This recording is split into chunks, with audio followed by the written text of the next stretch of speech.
Because the LDS Temple Endowment Ceremony is so important to members of the Church today, one might wonder why it's not mentioned often in the Scriptures.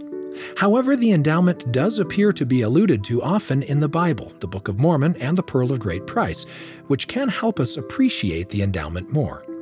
Elder Neal A. Maxwell of the Quorum of the 12 Apostles suggested that both Moses and Nephi experienced something like the endowment ceremony in ancient times.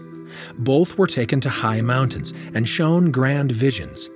In the ancient Near East, the tops of mountains were symbolically linked with the temple. The knowledge that both Nephi and Moses received are similar to the key covenants of the temple. President Ezra Taft Benson described to a public audience at BYU that these covenants are the law of obedience and sacrifice, the law of the gospel, the law of chastity, and the law of consecration. While it is impossible to know exactly what Moses and Nephi experienced in their mountaintop encounters with God, their experiences should give us all a greater appreciation for the temples that dot the earth in this dispensation.